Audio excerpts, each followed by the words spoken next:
Estamos iniciando mais um Conceito Podcast. Hoje iremos abordar benefício previdenciário. Comigo, do meu lado, ele, o Wilson Ribeiro. E Sônia, de novo, prazer estar aqui. Vamos juntos. E para falar sobre esse assunto, comigo, ela que é advogada, Poliana. Obrigada pela sua participação mais uma vez aqui com a gente. Eu que agradeço, Sônia. Como é que vocês estão? Tudo bem? Tudo na paz, graças a Deus. Hoje nós queremos abordar um assunto que eu acho que tem muita gente que não tem nem conhecimento, né? Que o auxílio acidente engloba várias coisinhas que a gente às vezes deixa passar despercebido no dia a dia, né? É verdade. O auxílio acidente, ele é um benefício que eu considero assim um dos melhores benefícios do INSS. E ele é muito pouco requerido, né? Nós temos poucas concessões e poucos requerimentos dele no INSS. Mais recentemente, ali pelos anos de 2018, ele se tornou um pouco mais popular. Começou-se a falar mais do auxílio acidente, mas ele já é um benefício aí que já está há bastante tempo incorporado na legislação. O auxílio acidente, ele basicamente é um benefício previdenciário que vai ali indenizar o trabalhador pelas perdas sofridas decorrentes de uma lesão, né? E essa lesão tem que ser proveniente de um acidente. Qualquer tipo de acidente? Qualquer tipo de acidente. A gente fala que é um acidente de qualquer natureza ou um acidente do trabalho. A gente faz essa distinção, né? Quando o auxílio acidente ele vai ser deferido em razão de um acidente de trabalho, nós vamos chamá-lo de acidentário. Quando ele é por qualquer outro tipo de intercorrência, um acidente de qualquer outra natureza, ele é um benefício de caráter previdenciário. A gente faz essa distinção. Sempre que a gente tenha, né, algo relacionado à doença ocupacional ou um acidente do trabalho, tanto o benefício previdenciário de auxílio-doença, hoje chamado benefício por incapacidade temporária, ou a aposentadoria por incapacidade permanente, que é a antiga aposentadoria por invalidez, vão ter também essa mesma nomenclatura de acidentário. Sempre que eu tenho acidente do trabalho ou doença ocupacional, acidentário. E sempre que eu tenho outro tipo de adoecimento, é previdenciário. Faz essa distinção para a gente saber em qual seara que a gente está, né? Porque as implicações são diferentes. Mas deixa eu entender melhor. Eu estou indo para o trabalho. É um acidente de trabalho? Se é na jornada, se é no percurso? No percurso, sim, é um acidente de trabalho. Tem um período, um tempo, até o meu deslocamento até a empresa ou não? Todo o seu trajeto, né? O seu trajeto até a empresa. Se você de saiu, casa até o local de trabalho. se você saiu com destino à empresa e nesse percurso você sofreu um acidente, sim. Agora, existem casos em que você verifica ali que o trabalhador não estava naquele percurso, que seria o trajeto de trabalho dele, né? Seria uma possibilidade de descaracterização aí do acidente de trabalho, de percurso. Mas como comprovar, né? Independente do acidente, o que a pessoa que sofreu um acidente, seja ele qual for, que documentos, o que ele precisa ter para levar e conseguir esse benefício? Para requerer o auxílio acidente, a gente vai precisar da documentação médica, né? Geralmente, quando a gente vai para um encaminhamento para um hospital ou algo do tipo, a gente tem um prontuário médico que vai relatar como os fatos se deram. Ali você já tem um esboço de que aconteceu, indícios de que aconteceu um acidente. Outra situação, se for um acidente de trânsito, por exemplo, é o boletim de ocorrência. Ou nós temos a CAT, no caso de um acidente de trabalho, né? É a comunicação de acidente de trabalho. Então, assim, diversas são as formas de comprovação. A gente dá um jeitinho de comprovar. O que não vai ficar é o cliente sem o benefício, segurado sem a prestação previdenciária. Como uma pessoa autônoma, eu tenho direito a este benefício, ou como uma pessoa rural? Qualquer um tem direito? Não. Nós temos categorias de trabalhadores e segurados que poderão pleitear o auxílio acidente, né? Todos os outros segurados da Previdência podem requerer o auxílio acidente, com exceção do facultativo, né? Que é aquela pessoa que não exerce trabalho, mas paga o INSS por vontade própria, a dona de casa, o estudante, ou o autônomo, o empresário, o contribuinte individual que a gente chama hoje, né? O antigo autônomo. Ele também não tem a possibilidade de requerer. Ele é excluído desse rol de segurados que podem pedir. Quem pode pedir? Segurado empregado, o doméstico, foi incluído em 2015 com a lei dos domésticos, o avulso, o segurado especial, que é o trabalhador rural. Essas categorias podem pleitear o auxílio acidente. Contribuinte individual e facultativo, não. E só recebe quem paga o INSS? Para receber o auxílio acidente, você tem que ter qualidade de segurado. Você não precisa de uma carência. Carência é aquele número de meses que eu preciso ter pago para o INSS para poder pedir qualquer benefício. Por exemplo, para eu pedir um auxílio-doença, eu preciso ter 12 meses pagos, depois o acometimento da doença. Né? No caso do auxílio-acidente, eu não preciso ter um número X de parcelas pagas para o INSS. Se eu tiver a qualidade de segurado, né, eu já posso pedir. Ou se eu estiver ali, por exemplo, num período de graça. O que é a qualidade de segurado nesse ponto? Se eu sou um segurado empregado, eu trabalho de carteira assinada e eu trabalhei um dia e me acidentei, eu já tenho qualidade segurada. Já estou ali, esse trabalho é devido à minha prestação previdenciária, a minha contribuição é devida pelo empregador, então ali eu já estou com qualidade segurada sedimentada, eu já tenho direito ao benefício. Agora, se eu deixei de trabalhar e durante 12 meses após o encerramento do meu vínculo, eu não contribuí, mas eu estou ali no período de graça, que é o que a gente chama, eu também posso acessar esse benefício. Eu não preciso de carência, mas eu preciso ter qualidade segurada. Doutora, a questão ao acidente, a gente viu recentemente, se eu estiver errado, você me corrige, questão seguro DPVAT, né, que ele deixou de existir, não é mais, né, no caso, não é mais pago, né, no caso do acidente de trânsito, por exemplo, seja com, né, se é motorista ou se for pedestre, no caso, como que entra e como que consegue esse tipo de auxílio, se é o mesmo DPVAT, substituir o DPVAT, como é que é? Não, a gente está falando de coisas diferentes, né? O seguro DPVAT, ele vai indenizar o acidentado exclusivamente nesses episódios de acidentes de envolvimento com o trânsito, né? Seja ele pedestre, seja ele o proprietário do automóvel, seja ele uma pessoa que está de bicicleta na rua, se envolveu num acidente ali na dinâmica do trânsito, é devido ao seguro DPVAT. Existia uma especulação de que ele ia acabar, mas o que a gente vê é que ele está sendo concedido. Eu acho, inclusive, que o governo está remasterizando para trazer ele de uma nova forma, né? Com novos moldes. Mas ele hoje, inclusive, é pago pela Caixa Econômica, não mais pelas seguradoras que antes faziam aquela administração do benefício. Mas o seguro DPVAT, ele é um indicativo de que aquele segurado pode ter direito ao auxílio-acidente. Por quê? É um acidente. Então, muito possivelmente, quando eu tenho uma vítima de seguro DPVAT, é bem possível que essa vítima também possa pleitear o auxílio-acidente. Então, assim, quando nós fazemos esse chamamento, essa informação para esse tipo de trabalhador, esse tipo de vítima de acidente, é para alertá-lo de que junto com aquele direito vem outros, né? Vem o auxílio, pode ser um auxílio-doença, se a lesão não tivesse se consolidado ainda, pode ser uma aposentadoria por invalidez, se ele restar incapacitado permanentemente para a atividade que ele exerce, ou pode ser um auxílio-acidente, caso ele esteja só com sequelas. As sequelas, você me perguntou quais são os requisitos, eu falei da qualidade segurada, passei para outra coisa, não terminei de falar dos requisitos.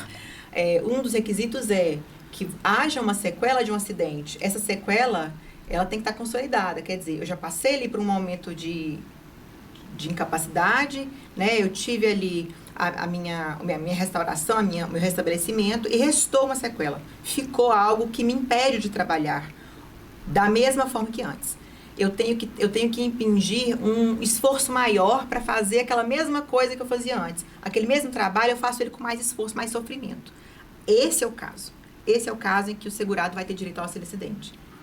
E esse auxílio tem tempo, prazo? Para pedir? Para receber. Prazo de duração. Compra o veículo, eu sofri um acidente, no caso que você citou aí, estou com uma sequela. Qual o tempo que ele dura? Ele dura até você se aposentar. Ele tinha uma vitaliciedade, né? Se deixar sequela. Se deixar sequela. Eu tenho uma vitaliciedade, ele vai ser cessado com o óbito de segurado, morreu, acabou. Ele vai ser cessado com a aposentadoria, se eu me aposentei, ele vai ser cessado. Só que quando ele cessa por aposentadoria, ele incorpora aquele valor, que ele é metade do salário, né? Ele incorpora no benefício. Então, ele cessa por questões ali de problemática do INSS, mas ele é incorporado. Então, os efeitos financeiros, ele continua de forma diferente, né? Ele se transforma. Os efeitos financeiros dele vão meio que se perpetuar. Quando você fala metade do salário, a empresa continua pagando o acidentado e o governo vem com 50% ou não? Ou a renda dela passa a ser somente 50%? Não é isso. O auxílio-acidente, por isso que eu falo que ele é um dos melhores benefícios do INSS, porque você pode, quando eu recebo um auxílio-doença, ele substitui a minha renda. Eu não posso receber o auxílio-doença e trabalhar. O auxílio-acidente, ele não nos impede de receber o benefício em 50% daquela renda que ele teria direito, né? E a renda, eu vou fazer o cálculo como? Eu vou somar ali, antes de 2019, eu somaria os 80% maiores salários, descartaria os 20% menores, faria uma média aritmética e descobriria qual era o meu salário integral. Do salário, 50% seria a alíquota do auxílio-acidente. Agora, se eu recebo uma aposentadoria por invalidez, eu não posso ali continuar recebendo o benefício previdenciário e trabalhando, da mesma forma que o auxílio-acidente. O auxílio-doença. O auxílio-acidente já te permite trabalhar e receber salário. Você pode ser readaptado para outra função, ou você pode exercer readaptado naquela função que você exercia antes, mas fazendo com maior esforço. Por exemplo, quem sabe ali numa vaga de deficiente, se for o caso. Depende de como a empresa vai te realocar. Mas você pode perceber o seu salário e o benefício previdenciário. Não há impedimento, diferente dos demais benefícios. Por isso que eu falo que ele não é um benefício por incapacidade. Ele é um benefício indenizatório. Ele não está para substituir a renda. Ele está para indenizar pelas sequelas, pela perda da possibilidade de trabalho. E o valor sempre é de 50%? 50%. Do salário que a pessoa recebe. Que a pessoa Da renda. receberia daquela média aritmética que nós faríamos para descobrir o benefício previdenciário que ele teria direito. E isso vale, igual a Sônia falou, para quem é autônomo, essas coisas Não, tudo? o autônomo não recebe benefício, não só, recebe na auxílio prática, só quem contribui com o INSS. Não. O autônomo é uma categoria de segurado que está excluída, né? Nós temos algumas espécies de segurado. O segurado empregado, o doméstico, o segurado especial, que é o trabalhador rural, o avulso. O autônomo, que é o contribuinte individual, que é quem paga, ele que tem a obrigação de pagar o INSS, não é o empregador. Ele e o facultativo não vão ter direito ao auxílio acidente. Não vão ter direito por expressa exclusão legal. A lei diz que a ele não é devido. Quando a pessoa começa a ter direito a esse benefício? Esse benefício, ele tem que ser concedido, né? A lei diz que ele tem que ser concedido no dia seguinte à alta do auxílio-doença, que originou a sequela. Então, eu sofri um acidente, recebi o auxílio-doença.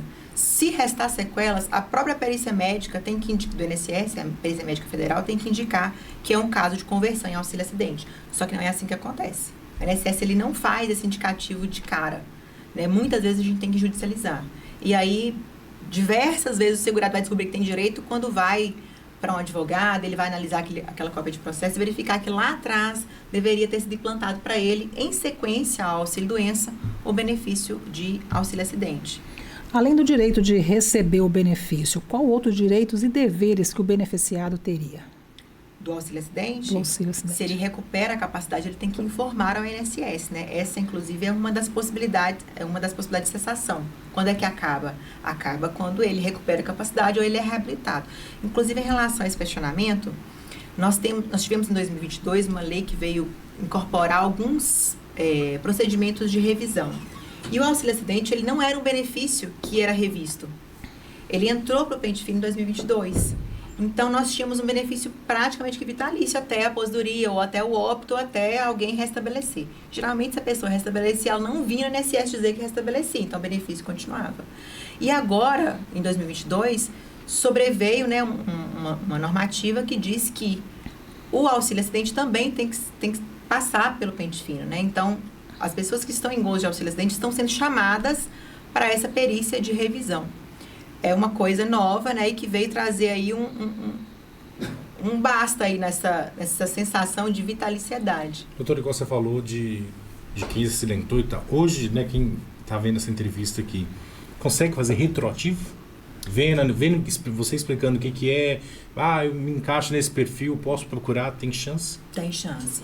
Nós falamos o seguinte, dentro do direito previdenciário não existe decadência de fundo de direito. O direito, ele existiu, ele se consolidou, ele é preservado. O que existe é a prescrição das parcelas, né? A prescrição, ela vai alcançar a questão do dinheiro. Quando eu falo de dinheiro, eu tenho uma prescrição, eu posso cobrar os últimos 5 anos. Então, se você teve um auxílio-doença e não foi concedido ali em sequência, em decorrência das sequelas que você teve, o auxílio-acidente, você pode pedir retroativamente 5 anos. Né? Se ficou para trás esses 5 anos, já não é mais possível, né? A prescrição já alcançou. É a prescrição quinquenal que a gente chama. Você na sua fala, você falou, a pessoa sofreu um acidente, ela recebe o auxílio sem doença. Uhum. Não consegue direto para o auxílio-acidente ou tem a doença ainda? Existem casos em que não é concedido um auxílio-doença. A pessoa se acidentou, nunca pediu. Não tinha conhecimento, não pediu. Isso não é um impedimento, né? Nós faremos ali um outro marco, nós teremos um outro marco para iniciar o pagamento. O marco que a gente vai datar ali o início do pagamento do INSS, né? De onde o INSS será devedor dessa pessoa, será do requerimento, será do pedido. Mas se eu tenho um auxílio-doença concedido, que precede esse auxílio-acidente, vai ser do auxílio-doença, no dia seguinte à cessação do auxílio-doença.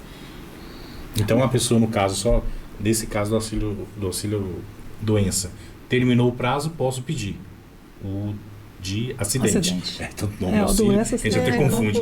Mas posso direto a pessoa já pedir o auxílio?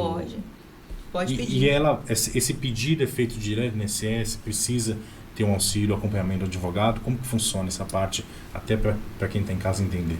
Você pode pedir diretamente, né? Caso você não tenha pedido anteriormente um auxílio-doença, isso não é um impedimento. Você pode pedir, né? Você faz o requerimento no site do INSS. Nós não tínhamos essa possibilidade de pedir diretamente o auxílio-acidente, porque o site do INSS não trazia esse botão de requerimento. O botão de requerimento era para auxílio-doença. Nem para aposentadoria por invalidez nós tínhamos. Então, o que presumiria que nós deveríamos passar pelo auxílio-doença para pedir. Inclusive, isso era um dos motivos pelos quais o benefício não era tão conhecido. Se eu não tenho como pedir, né? Se eu entro na página, eu não vejo ali aquele botão, não existe. Né? É falácia. Conversa para boi dormir, como diz, né? Mas tem sim. Durante um momento ali, o INSS trouxe esse botão de requerimento de auxílio-acidente, tirou esse botão durante um tempo, né? Quando eu falo esse botão, nós temos ali o meu INSS, que é um canal de acesso do segurado. Ele tem a senha, com CPF e senha. Ele acessa aquele canal, ele faz todos os requerimentos ali dentro, inclusive de auxílio-acidente hoje. E pode fazer pelo 135. Temos vários canais, né? 135 da Previdência Social, que é o telefone. Você liga de qualquer telefone, faz o requerimento ali com o telefone. E quando você falou do auxílio-doença, esse auxílio-doença, ele é concedido à pessoa, no caso, porque ele sofreu um acidente, né? Porque ele tem uma doença que apareceu, não, né? O auxílio-doença, ele pode ser concedido por qualquer tipo de incapacidade. O que vai determinar a concessão de um auxílio-doença é você estar incapacitado para a atividade habitual que você exerce. A atividade habitual é o quê? O nosso trabalho. Aquilo que a gente faz a maior parte do tempo, como trabalho. Então, para requerer o auxílio-doença, pouco importa se é acidente ou se é outra incapacidade. Para o auxílio-acidente, nós temos que ter um acidente mesmo. Seja ele doméstico, cair, escorreguei da escada, cair, me acidentei no banheiro, um acidente de carro, um acidente, enfim, qualquer que seja. O auxílio, então, ele pode ser cancelado ou suspenso a qualquer momento, né? O auxílio-acidente? É acidente. Se passar por uma revisão previdenciária, né, depois de 2022 ela passou a ser possível e constatado que ele recobrou a capacidade, sim. Que não tem mais que aquela sequela não implica mais em redução da capacidade, sim. Sempre que a gente pensar no auxílio-acidente, a gente tem que pensar em eu tive um processo mórbido, né? Porque se eu tenho uma incapacidade, o benefício certo não é o auxílio-acidente, é o auxílio-doença. Se eu não consigo trabalhar, eu tenho que substituir a minha renda por alguma coisa. Então, é o auxílio-acidente. Se eu não consigo trabalhar permanentemente, para sempre, é a aposentadoria por invalidez, né? Agora, se eu consigo trabalhar, mas com maior sofrimento, com maior esforço, se eu tive só uma redução da minha capacidade, em que pese eu consiga exercê-la, aí é auxílio-acidente, desde que decorrido de um acidente, seja ele do trabalho ou de qualquer natureza, inclusive do trânsito. Geralmente, o funcionário, ele tem que ir até a empresa e passar toda a documentação, para a empresa passar para o serviço beneficiário, né, para pagá-lo, ou ele tem que procurar um advogado? Sônia, quando a gente fala de empregado, geralmente nós temos aquela questão, né? O atestado vai ditar qual vai ser o procedimento. Se eu tenho uma incapacidade inferior a 15 dias, o segurado fica afastado por conta da empresa. Quando que ele vai para a INSS? Se essa incapacidade atestada, né? O atestado médico diz que essa incapacidade é superior a 15 dias. Aí a responsabilidade de substituir a renda do trabalhador não é mais do empregador, é do INSS, né? Passado esse processo, ele cessou esse auxílio-doença, né? Ele já tem ali um motivo para poder pedir se houver sequela. Ele já teve um auxílio-doença concedido. A autarquia de ofício, ela deveria conceder de imediato aquele benefício na alta do auxílio-doença. Então, eu posso requerer, diante daquele mesmo pedido que eu já fiz na empresa, afinal de contas, os 15 dias são da empresa, responsabilidade dela, ou eu posso, né, se eu não pedir, se eu fiquei incapacitado, sofri um acidente e fiquei quieto, eu posso pedir posteriormente, aí eu vou ter que procurar um advogado, ou vou ter que ir até a agência do INSS e falar, olha, eu tenho uma incapacidade decorrente de uma sequela, de um acidente, e eu preciso aqui requerer. Como que eu faço? Faz o requerimento para mim. Preferencialmente o advogado, né, gente? Que o advogado vai fazer tudo orientado, tudo certinho, vai fazer seu benefício ser concedido com rapidez, mas se não, é possível que o segurado faça sozinho também nas agências do INSS. No caso, a gente falou sobre o pedir o auxílio em questão ao que já passou. Existe um prazo, tipo, a pessoa está vendo, eu me encaixo, acho que eu me encaixo nisso aí. Mas já tem 7 meses que ela sofreu acidente. Não. Daí, prazo, não, aí ela pode ir a qualquer tempo para ver. A qualquer tempo. Eu tenho um cliente no escritório que a gente fez, ele sofreu um acidente, ele é um trabalhador rural, ele sofreu um acidente com um facão. E lá em 2003, não pediu auxílio acidente. Quando a gente pediu a cópia do processo, estava lá, indicativo de auxílio acidente pelo médico da perícia que fez. O médico fez a perícia e disse, inclusive depois, ele vai ser um candidato. Só que a autarquia cessou o benefício e não concedeu. Nós fizemos uma ação e aí buscamos esses atrasados todos para ele vai receber agora, assim que for finalizado o processo, né? A gente está ali em trâmites finais. Aquele indeferimento lá de 2003 gerou para ele um pedido, só que ele só vai receber os últimos 5 anos, né? Em que pese o direito tenha nascido lá em 2003, ele tem os últimos 5 anos. Igual você falou que é bom ter os documentos, e se a pessoa sofreu acidente, não tem esses documentos, ela consegue segunda via, tipo boletim de ocorrência, um prontuário do hospital, do médico, falando, isso tudo ela consegue para comprovar ou conseguir o auxílio? Sim, as instituições, os nesocômios, né, os hospitais, eles têm que manter aquela documentação durante um bom período, né? Em relação ao boletim de ocorrência, eu creio que com o nome CPF você consegue facilmente uma cópia, né? Não é tão difícil. Então é só a pessoa, além, igual a gente está citando, né, boletim de ocorrência e atestado, precisa de outros documentos? Precisa, né? Nós precisamos ali das contribuições previdenciárias, os laudos que indicam que os laudos recentes que indicam que há uma diminuição da sequela, se a pessoa for um segurado empregado, a carteira de trabalho, se não for um segurado empregado, se for um trabalhador rural, nós precisamos juntar uma documentação que comprova o exercício da atividade dele como rural. O rural, né, para quem não sabe, ele não contribui com o INSS, ele contribui sobre a produção e quando ele não produz, ele só comprova o tempo de exercício do trabalho rural. E aí ele tem a ele concedido todos os outros benefícios que os demais segurados do INSS também têm direito. Esse tipo de benefício, no caso o benefício acidente, igual você falou, ele se soma à renda e consequentemente ele é integrado numa futura aposentadoria. Sim. Ele é integrado dependente do valor da aposentadoria? Engraçado você perguntar isso. A gente está falando de segurado especial e ele recebe salário mínimo, né? O auxílio acidente é uma das hipóteses em que o segurado especial, que é o trabalhador rural, pode conseguir um benefício para além do mínimo. Né? A Constituição diz que a legislação diz que o segurado especial, aí ele vai ser concedido sem contribuição, mais um patamar do salário mínimo. Quando ele tem um auxílio acidente que impacte na renda, né? Porque a gente está falando de média aritmética. Quando eu falo de média aritmética, eu tenho que ter um número suficiente de contribuições que impactem na média. Porque se é um período curto, não vai impactar. Né? O que é a média aritmética? Eu pego todas as contribuições do período, somo e divido pelo número de contribuições. Isso é a média. Né? E ali eu vou encontrar o valor do salário de benefício.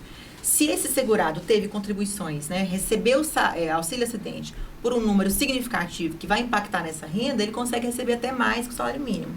Então, assim, a gente consegue, inclusive, tirar o segurado especial desse patamar mínimo. É um benefício excelente. Uma coisa que o auxílio acidente faz também, que ele não, hoje não mais, porque a reforma da Previdência tirou essa característica, era manter a qualidade de segurado. Se eu sofresse um acidente antes de 2019 eu estivesse ali em gozo de auxílio acidente, ele me manteria dentro da proteção previdenciária do INSS, mesmo que eu tivesse parado de contribuir. Se eu sou um segurado que recebe auxílio acidente, eu mantenho a qualidade de segurado. O que é isso? Se eu sofrer um acidente e vier a óbito, meu esposo tem direito a receber a pensão por morte. Se eu adoeço por outro motivo, eu posso me aposentar, né, por invalidez, porque eu tenho ali a qualidade de segurado, estou dentro da proteção previdenciária. Então, ele nos garantia essa extensão. Hoje não mais, depois de 2019, né, pouco antes da reforma, não foi nem a reforma que trouxe, foi uma outra legislação, tirou essa característica e hoje ele não mais conserva a qualidade de segurado. Você recebe ele, mas você não está protegido, você tem que contribuir concomitantemente ou trabalhar. No caso que você falou, a manutenção do auxílio, no caso da prova de vida, né, que seria esse tipo de período que o INSS chama o segurado para comprovar, se encaixa nesse perfil, história de comprovante de vida, no caso? Você diz para a manutenção do benefício. Não, para esse caso especificamente, sim, também, né? O INSS de tempos em tempos ele chama para saber se a pessoa está viva, se aquele benefício está sendo pago corretamente. Então, sim, pode ser uma possibilidade. Mas o que eu estava me referindo é em relação a aquelas perícias de revisão mesmo, né? A gente veio aí de um momento de muita presunção de má-fé do segurado. Existe uma presunção de má-fé do segurado de que ele não está mais incapacitado e eles chamam, que é uma coisa contrária ao nosso ordenamento jurídico, porque a presunção é de boa-fé, você não pode cortar até que você tenha certeza de que aquela situação se consolidou, que aquela pessoa de fato está melhor, né? Porque é muito complicado você tirar a renda de uma pessoa quando ela está incapacitada. Se formos pensar em pessoas que são provedoras, que são arrimos de família. Mas acontece demais. Cessa e depois pergunta o motivo, né? E depois dessa... Mas a própria empresa, ela não teria que informar que a pessoa voltou a trabalhar, que ela está capaz, não?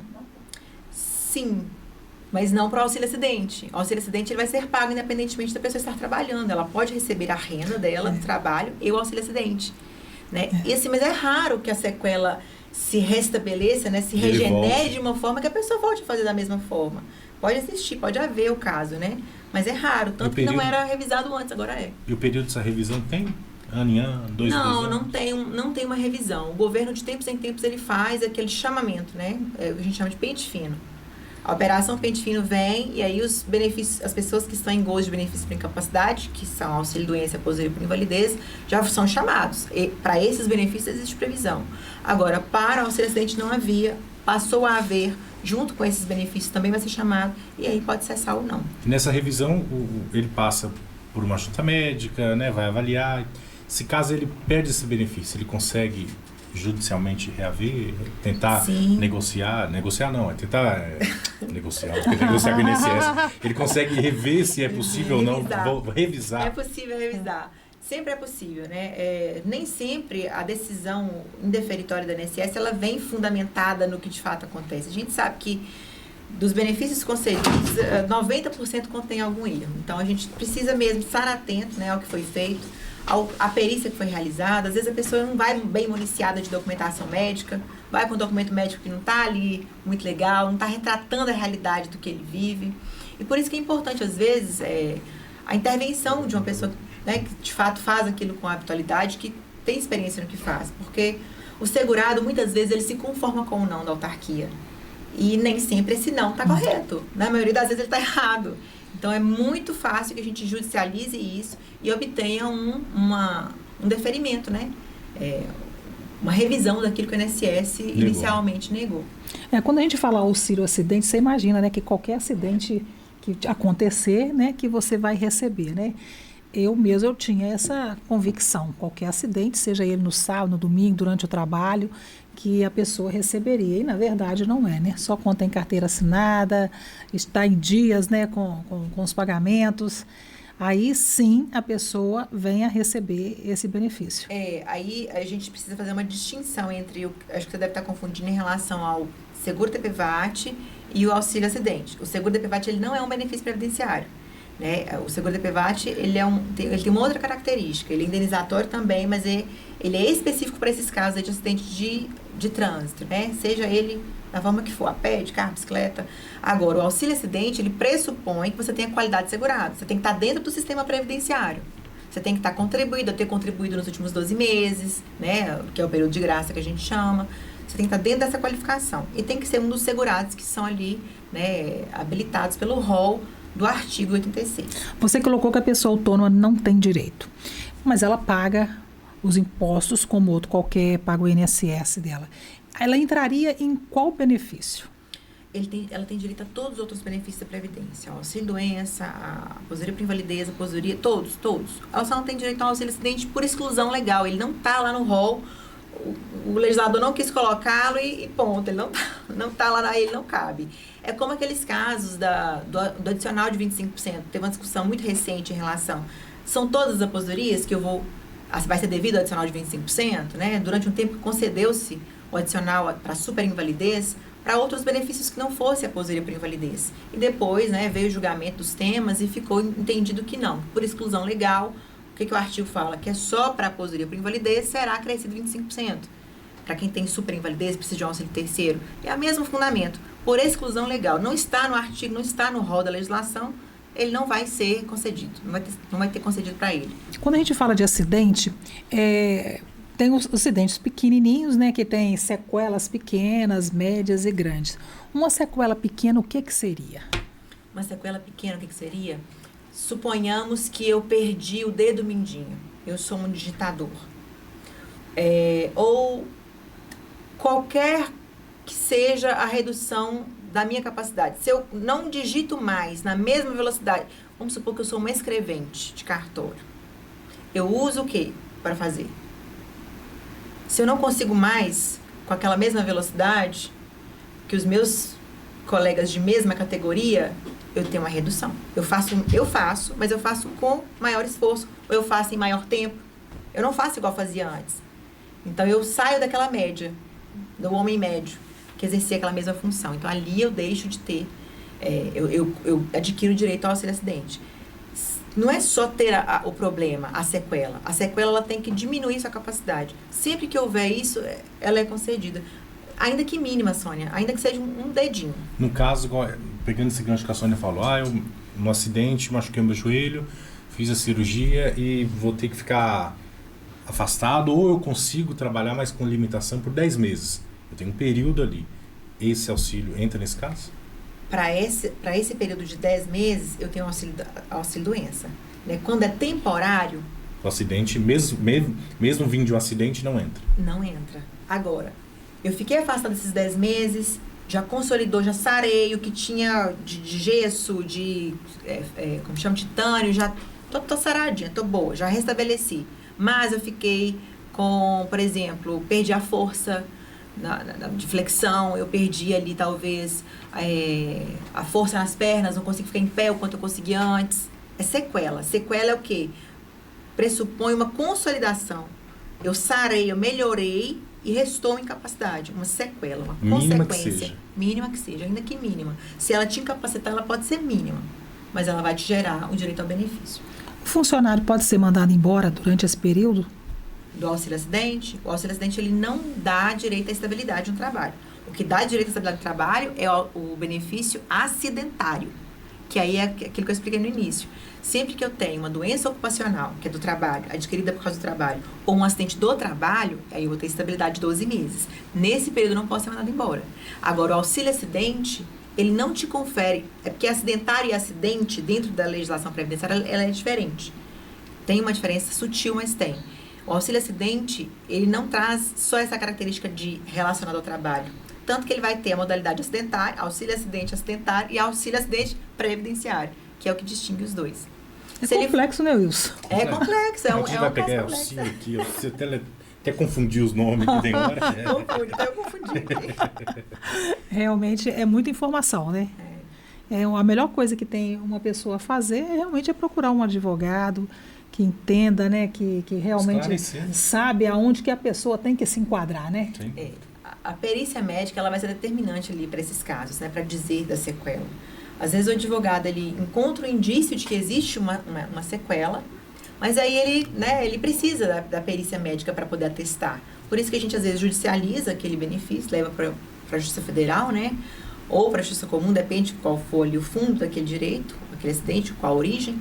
E aí o médico vai dizer, restou sequela, essa sequela faz conexão com o seu trabalho, te incapacita pro trabalho, e aí vai ser concedido.